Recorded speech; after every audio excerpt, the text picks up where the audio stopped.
Buriti que é todo azul, mas não se afasta de suas águas. Carece de espelho. Mestre não é quem sempre ensina, mas quem de repente aprende. É Rômulo Andrade, artista visual e arte educador. Nasci no Rio de Janeiro, vivi até os 18 anos por lá, depois uns anos em São Paulo e vim para o Distrito Federal em 75, com 20 anos. E cheguei aqui nesse período de final dos anos 70 num movimento muito efervescente. Apesar daquele período de ditadura, nós vivíamos uma sede assim, de criatividade, de expressão do cinema e de linguagens artísticas, né? Então eu participei do que foi o Centro de Criatividade, Teatro Galpão e Galpãozinho, a partir de 77, onde se reuniram assim, professores de arte dos melhores e uma juventude também com muito interesse pela área cultural, pela área artística. No período em que o secretário de Cultura era o grande embaixador Vladimir Murtinho, que era um homem amigo dos artistas, né? Então ele conseguiu um apoio da Unesco para montar um projeto de iniciação à arte. E aí eu tive essa sorte de estar chegando aqui em Brasília nesse período, que foi assim uma semente assim, importante na minha formação, né?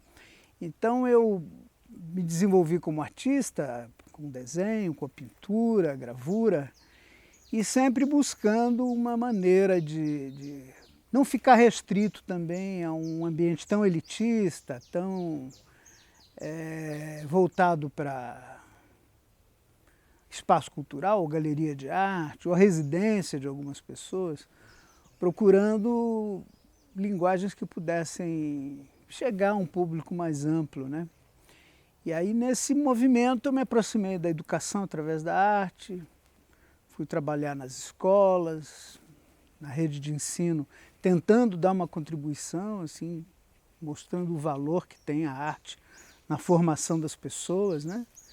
E independente assim, de formação de artistas, eu sempre defendi isso, né? Que um médico que se desenvolve a nível da imaginação, da sensibilidade, vai ser um médico melhor, ou um advogado, ou um engenheiro, enfim, todas as profissões.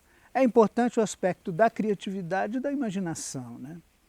Então a gente trabalha com arte não é só para fazer artistas, mas para cultivar seres humanos mais plenos, né? Mais conscientes da sua vida, da sua história. Bom, então, além dessa atuação como arte educador, eu fui encontrar linguagens também que pudessem chegar num público assim mais amplo. Então me aproximei dessa linguagem da tradição popular, do maracatu, das escolas de samba, da tradição da folia, que são as bandeiras, os estandartes, né? Formas de trabalhar uma cena com elementos criativos de cor, né? Então, desde 94, 95, comecei a me aproximar de pinturas de bandeiras. Isso para um artista visual é assim, se reinventar, porque não é um trabalho para ser vendido, você sai dessa lógica de mercado, né? Não é para vender, é para alegrar, é para celebrar, para compor uma cena coletiva, né? Então, comecei essa experiência e ao longo do meu trabalho com alunos e os lugares por onde eu passei, dando oficina, conhecendo pessoas, interagindo, né? Esse trabalho com as bandeiras tem uma importância, né? Foi assim que eu me aproximei da Martinha, né? E eu falava sobre cultura popular, eu falava sobre, a gente assistia uns vídeos sobre música brasileira, e a tradição popular, a formação do Brasil e tal, um pouco de história. E eu via que a Martinha brilhava os olhos, assim, quando eu falava de música, né? Quando eu falava de arte. Ela era uma pessoa assim, que ficava entusiasmada. Tem bandeiras que eu fiz em homenagem a algumas pessoas, por exemplo, essa bandeira que está ali, que eu fiz junto com alunos, em homenagem ao Profeta Gentileza, que é um personagem da história do Rio de Janeiro e que eu conheci, ele veio aqui a Brasília no tempo que eu era aluno do UNB. Então tem ali uma homenagem ao Profeta Gentileza, tem aqui também uma homenagem à Dona Antônia, que é uma senhora que eu conheci no CAPES, assim, dando umas oficinas aqui no CAPES do Paranoá. CAPES é um serviço de atendimento a pessoas com algum problema psicológico, né? Problema mental, deprimidos, em geral. Então esse uso das bandeiras, da cenografia na tradição popular é muito recorrente, né? Na tradição do maracatu, nas brincadeiras de carnaval, no período de carnaval. Eu cresci no Rio de Janeiro, em bairro de periferia, assim, Jacarepaguá, onde o carnaval era uma festa assim, muito esperada pela meninada, pela comunidade, né? Que a gente se fantasiava, fazia roupa de papel crepom e saía na chuva brincando. Era uma farra assim, maravilhosa, né? Então eu tenho comigo esse gosto assim, pela brincadeira, pela leveza, né? Que esses momentos a gente pode conquistar, né? Então, me aproximei, fui estudar um pouco desses aspectos todos, né, que acontecem no período do carnaval, que é o maracatu também, em Pernambuco, a importância que tem, dos lanceiros, né, os caboclinhos e essas expressões todas da tradição popular brasileira, que são muito ricas, né? E temos muito que aprender, o que nos aproximar desse aprendizado que o povo brasileiro tem assim, na sua espontaneidade, né? Um pouco dessa herança africana também, que vem a partir dessas tradições, né? Determinadas cores que são evidenciadas, né? Segundo os orixás, segundo as forças da natureza, né? Então, isso está presente também no afoxé, né? No Carnaval da Bahia, com todas as suas expressões, filhos de Gandhi, que tem também um sentido de espiritualidade maravilhoso, né? Quer dizer, então o Carnaval também é um espaço de afirmação de aspectos da espiritualidade. A gente não pode deixar de reconhecer isso, e a Bahia está aí para nos mostrar, né? Os cultos de Iemanjá, por exemplo, que são importantíssimos na tradição brasileira, né? Iemanjá é a grande mãe, é um aspecto da divindade no feminino, né? E que nos revela coisas muito importantes da nossa alma, né? Da nossa formação cultural, dentro dessa influência assim, mais africana. Então, eu acho que é um grande aprendizado a gente viver nesse caminho da arte, aprendendo e bebendo dessas fontes todas, né? Eu estou com muita vontade de ir ao Maranhão para ver a tradição do boi e para me aproximar mais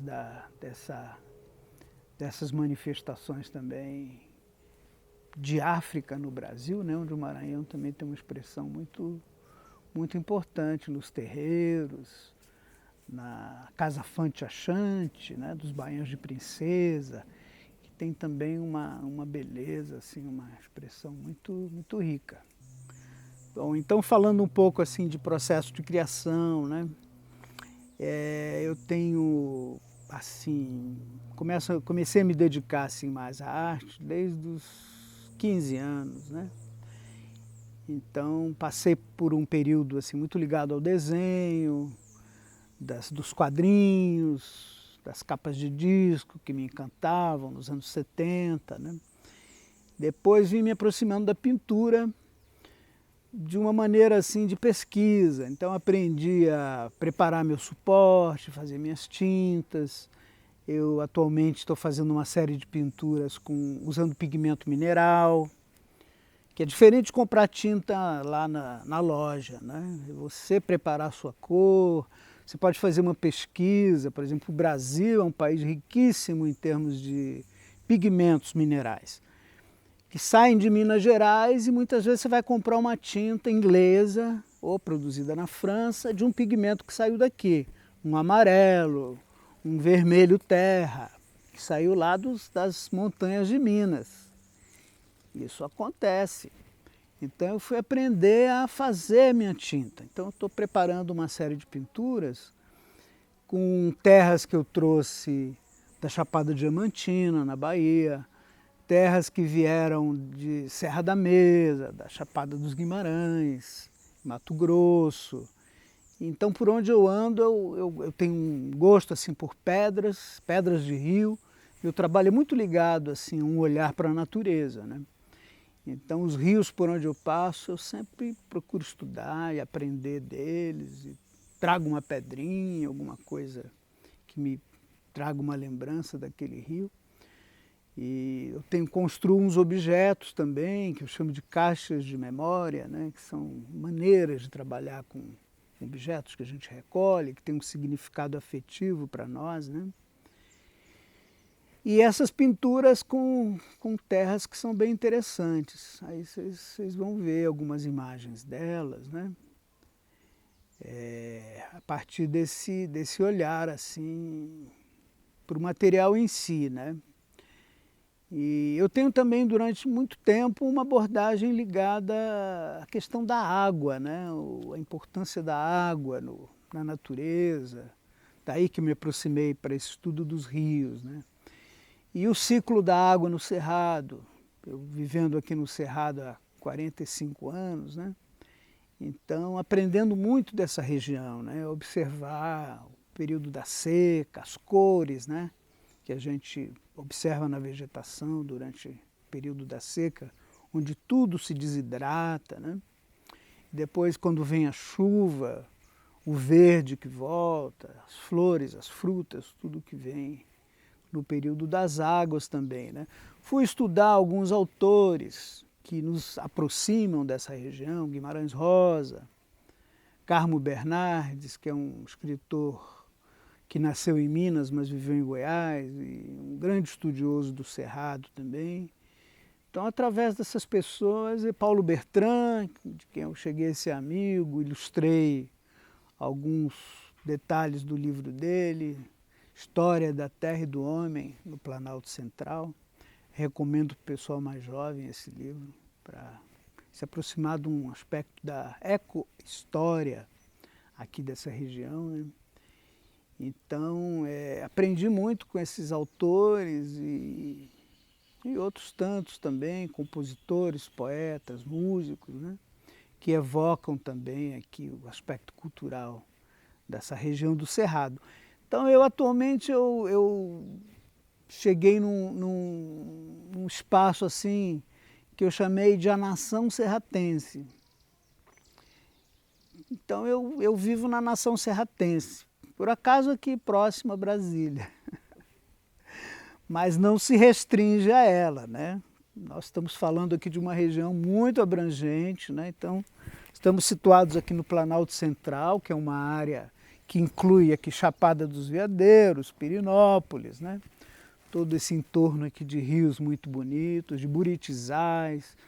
Durante muitos anos eu frequentei ali a Estação de Águas Emendadas, aprendendo um pouco daquela grande nascente, né, que é um corredor de Buritis de 6 quilômetros. Eu tenho uma página no Instagram, que é _romulo.andrade, vocês serão bem-vindos lá. Tem um site também, romuloandrade.com. Eu uso Facebook assim de uma maneira cultural, afinal de contas eu sou um artista visual, então encontrei no Facebook uma vitrine para mostrar meu trabalho e para dialogar também sobre aspectos da cultura do Brasil, da arte. Então, uso o Facebook dessa maneira também, Rômulo Andrade. Agradeço muito então a essa equipe que está chegando aqui para nos visitar, a querida Martinha do Coco, que lembrou de mim. Um grande beijo para ela e espero que vocês tenham êxito.